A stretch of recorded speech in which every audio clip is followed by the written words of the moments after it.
Absolutely. Good morning.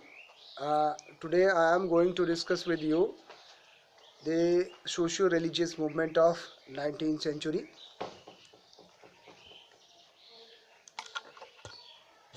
which is also known as social and cultural awakening of 19th century. The reawakening of Indian people begins with the first phase of 19th century.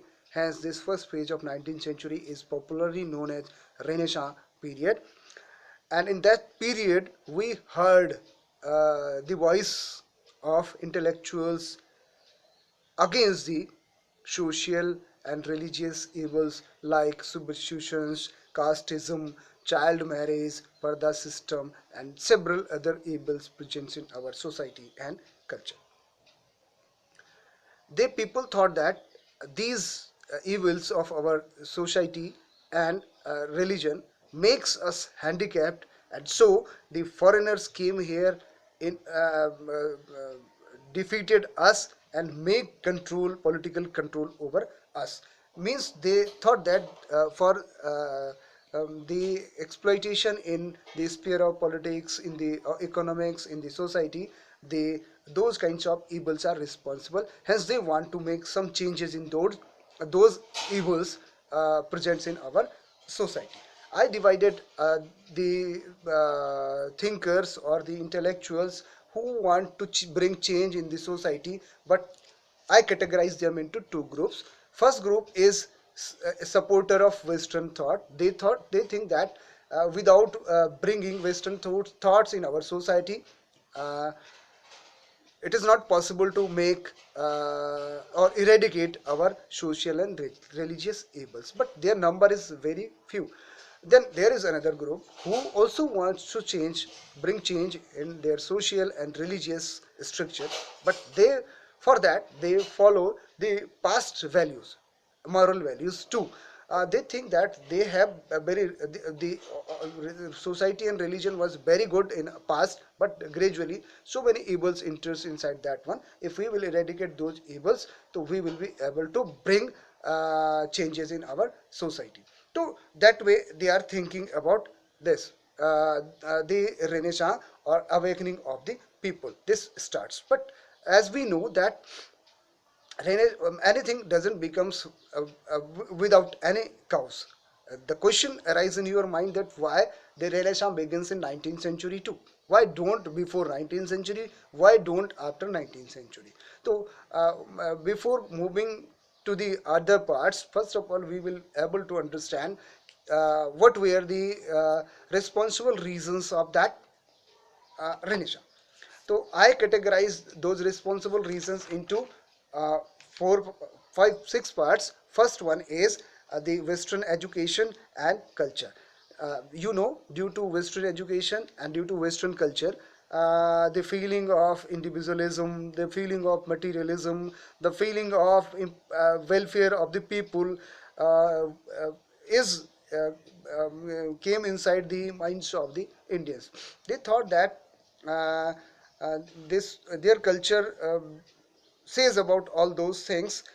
So Indian educated people raised voice um, against for the religious reforms, because due to religious bondage they are not able to perform in better way. So this Western education, the Western culture changed the mindset of the educated Indian, and they thought that without changing it, this something good is not possible in the society. This next one is rise of middle class. As you know that the Britishers need subordinate officers in the form of babus, and that those who are appointed into the British services created middle class in India, right? So that middle class also advocates the Renaissance, because their economic status is quite good now, but their social status is their religious status is not changed. So they want to make change in their status. Hence they are also talking about the changes in the social and religious aspects. Then I third point I give it the works of the missionaries. Missionaries work on two way. One, they propagated language English, then they convert. Second one, they converted they people in Christianity. Both, one makes people able to communicate with each other, second one is the danger for the religious and social leaders, that if all the people will converted to the Christianity, what will who will follow them? So that's why they are also want to bring changes. Then there is the scholarly work of the European. 4 point European scholars work, the books, the literary works tells the people about the rights of the citizens, and as well as the people like William Jones, Max Muller, bring the achievements of Indians in the past into limelight. जो हमारा प्राचीन काल में जो कार्य था, जो work था, लिटरेरी अदर अन्य, तो उन्होंने कहा कि that is unique work of the work, right? So Indian started feeling pride, and that boosts their self confidence. Then I took fifth heading as a economic exploitation. Due to economic exploitation, the drain of wealth begins from India, and Indian educated people understand that drain of wealth, but they are not able to do anything because we are not united, and they started thinking about that how to stop drain of wealth. They thought that without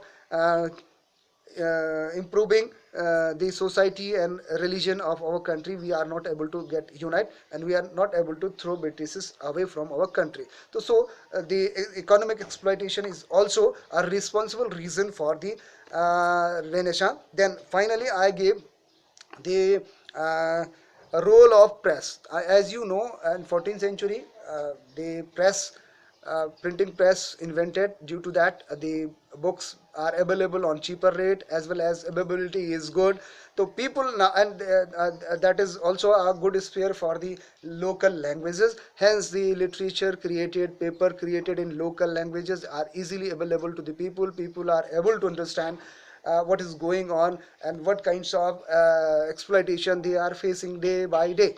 So that way people think that they are also human, and but they are not treated as a human. So they want to fight for self respect, they want to fight for self pride, and that feeling for self pride and self respect also motivated them to raise a voice against evils present in our Indian society, in our religion, right? So these are some responsible reasons for the for awakening of the people from the old system of structure of society and religion, and thus they thought about bring changes in all the aspects of life, like political sphere, in economic sphere, in religious sphere, and in cultural spheres. So these are responsible region. In that context, if you will go through the responsible reasons of the socio-religious movement of 19th century, you will be able to execute in better way in your examination. Thank you very much.